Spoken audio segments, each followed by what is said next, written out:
কেমন আছো বন্ধুরা? তোমাদেরকে আমার এই চ্যানেলে স্বাগতম। বিভিন্ন স্বাদের গল্প পাঠ শুনতে অবশ্যই চ্যানেলটিকে সাবস্ক্রাইব করবে। আচ্ছা, আর বেশি কথা না বলে আজকের গল্প পাঠ শুরু করা যাক। আজকে আমি পাঠ করব হিংসের কালো রং। এই গল্পটি লিখেছেন অনন্যা দাস। আচ্ছা, তাহলে শুরু করা যাক। মারিয়াকে আমি আজকাল একদম সহ্য করতে পারছি না।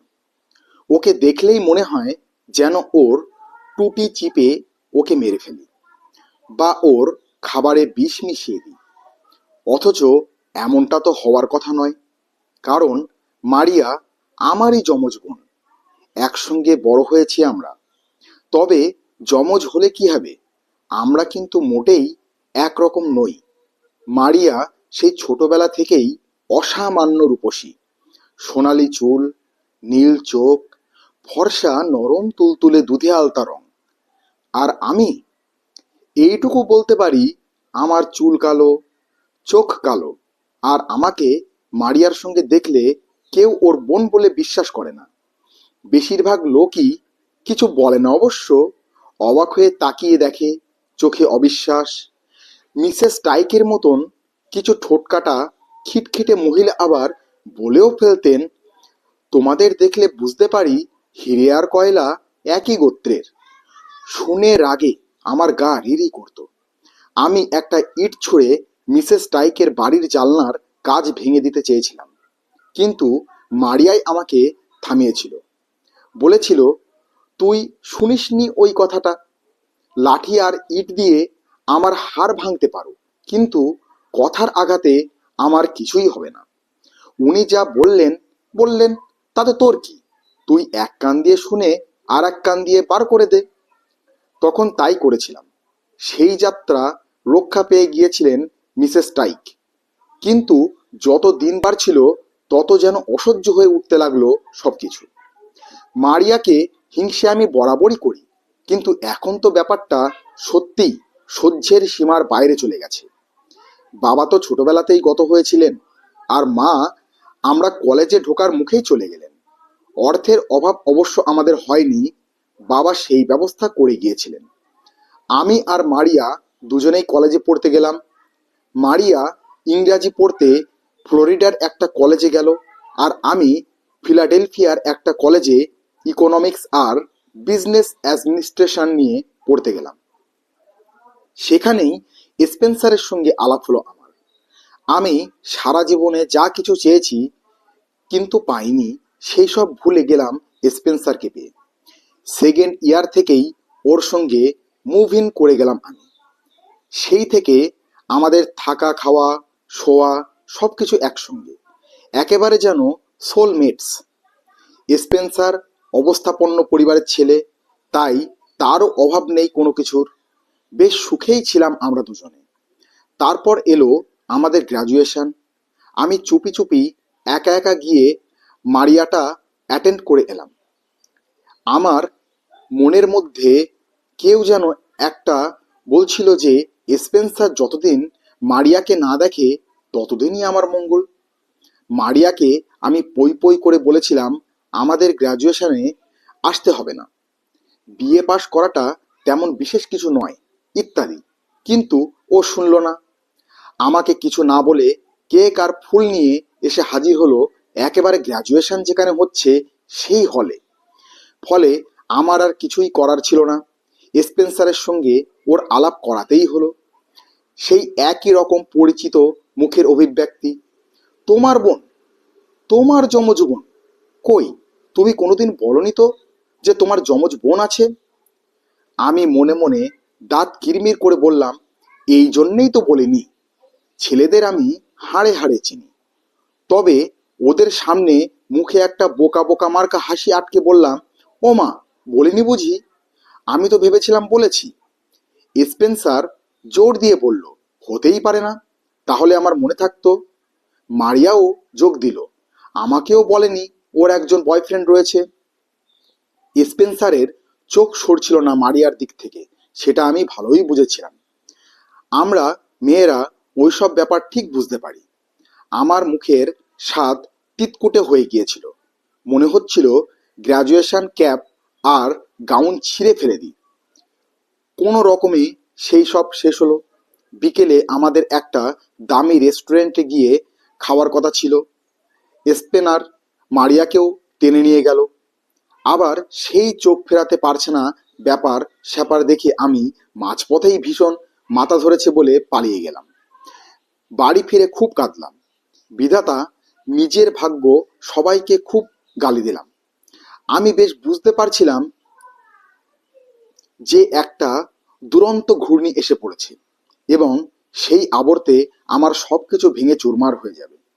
হলোও তাই। 1 সপ্তাহ পরই আমাকে স্পেন্সারের ফ্ল্যাট থেকে বেরিয়ে যেতে হলো মারিয়া আসবে বলে। আর 2 মাস পরেই স্পেন্সার মারিয়াকে বিয়ের প্রস্তাব দিয়ে বসলো। মারিয়াও এক কথায় রাজি। একবারও ভেবে দেখলো না যে আমার বয়ফ্রেন্ডকে ভাঙিয়ে নিয়ে যাচ্ছে। আজ মারিয়া আর স্পেন্সারের বিয়ে। মানে বিয়েটা হয়ে গেছে চার্চে, এখন আমরা বিকেলের রিসেপশনের জন্য তৈরি হচ্ছি। আমি সব কিছু কালো পড়েছি। আমাকে একেবারে হ্যালোউইনের ডাইনি বুড়ির মতন দেখাচ্ছে। তা দেখাক। আমি যে কাজটা করবার পরিকল্পনা করেছি সেটাও তো ডাইনি বুড়িরই কাজ। রিসেপশনটা যে হলে হচ্ছে আমি সেটাকে জানি। সুন্দর বাগান আছে সেটার সামনে এবং পিছনে। সেই বাগানের সদ্ব্যবহার করার ইচ্ছে আছে আজকে আমার। আমি হলে গিয়ে পৌঁছাতে সবাই কেন জানি না চুপ করে গেল। ক্রমে লোকে ফিসফাস করতে লাগলো। একটু পরেই স্পেন্সার আর মারিয়া এসে পড়ল। একটা গোলাপি রঙের পোশাকে মারিয়াকে খুব সুন্দর দেখাচ্ছিল। স্বপ্নের দেশে রাজকন্যা যেন।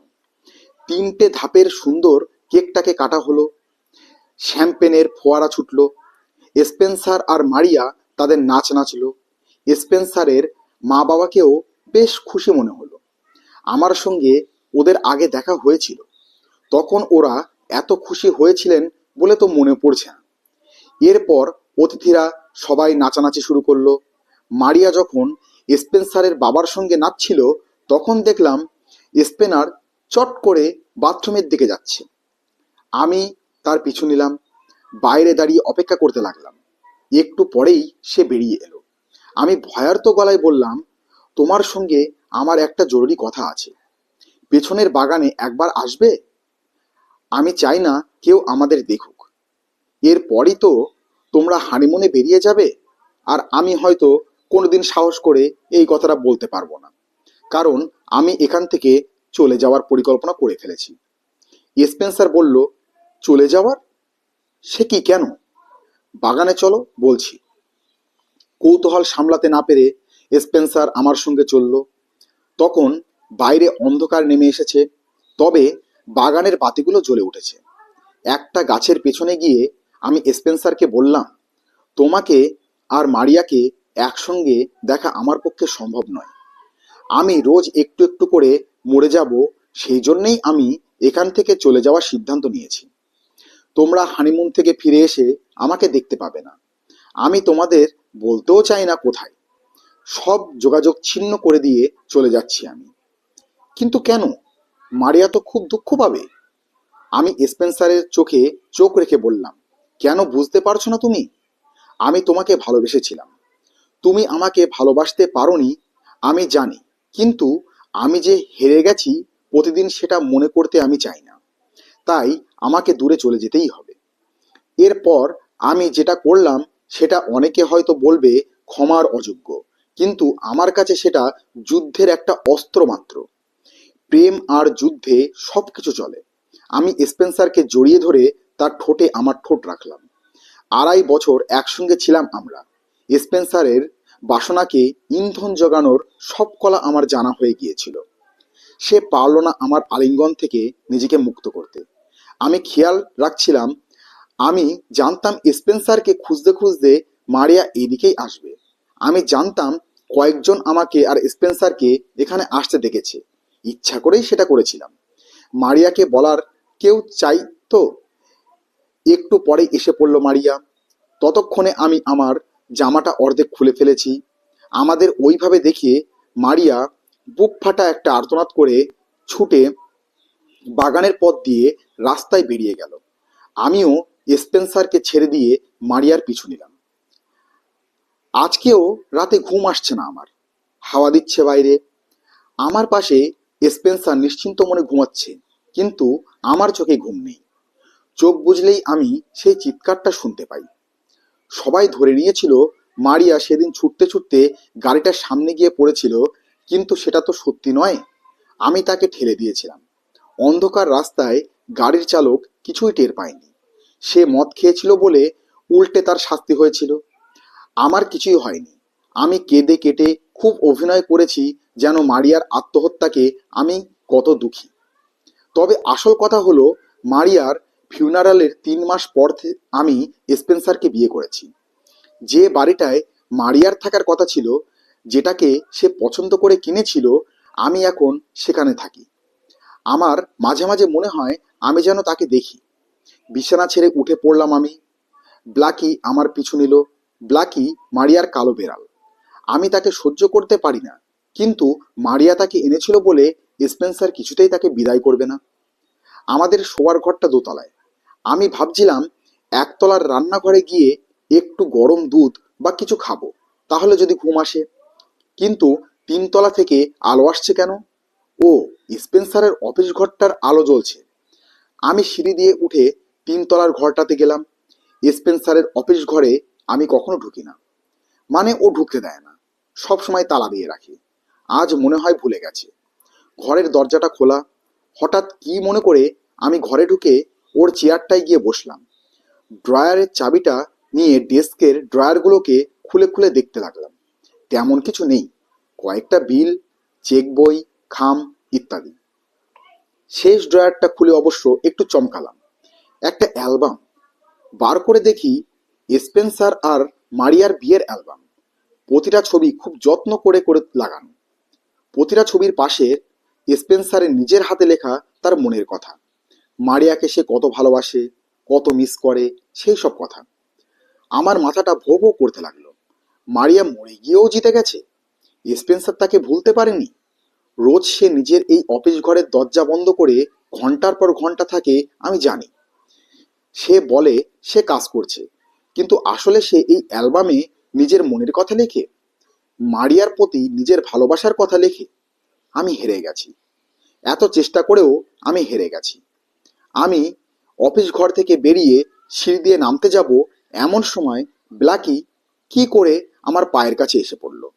আমি হোঁচট খেয়ে সিঁড়ি দিয়ে গড়িয়ে গড়িয়ে পড়তে লাগলাম। 3তলা থেকে দোতলা, তারপর 1তলা। এই বাড়িটায় এখন আমি একা একা থাকি। স্পেন্সার ব্ল্যাকিকে নিয়ে অন্য বাড়িতে চলে গেছে। জেনেছি সে নাকি আবার একটা বিয়ে করেছে। বেশ কিছুদিন পুলিশ কেস ইত্যাদি চলেছিল অবশ্য। তারপর তারা জানিয়েছে যে সিঁড়ি থেকে পড়ে গিয়ে আমার মৃত্যু আসলে একটা দুর্ঘটনা মাত্র। স্পেন্সার এতটাই চালাক যে সিঁড়ির গোড়ায় বেঁধে রাখা সুতোটাকে নিখুঁত হাতে সরিয়ে ফেলেছিল পুলিশ আসার আগেই। কোনো রকম প্রমাণ রাখেনি সে। সত্যি কথা হলো, আমি তো ব্ল্যাকির জন্য হোঁচট খাইনি, খেয়েছিলাম ওই স্পেন্সারের শক্ত করে টাঙিয়ে রাখা ওই সুতোটার জন্য। স্পেন্সার কি করে জানি বুঝতে পেরেছিল যে আমি মারিয়াকে ধাক্কা দিয়ে ওই গাড়িটার সামনে ফেলেছিলাম। সেটারই প্রতিশোধ নিল সে। পুলিশ কিন্তু তাকে ধরতে পারেনি। তবে আমি এখানে দিব্যি আছি এখন। এদিকটায় কেউ আসে না আমার ভয়ে। মারিয়াকেও আর দেখিনি। সে মনে হয় আমার মতন এখানে আটকে পড়ে নেই। আমার অবশ্য সে নিয়ে কোনো ভ্রুক্ষেপ নেই। স্পেন্সারের নতুন বউকে কি করে ভয় দেখিয়ে হার্ট ফেল করাবো, সেই পরিকল্পনার উপর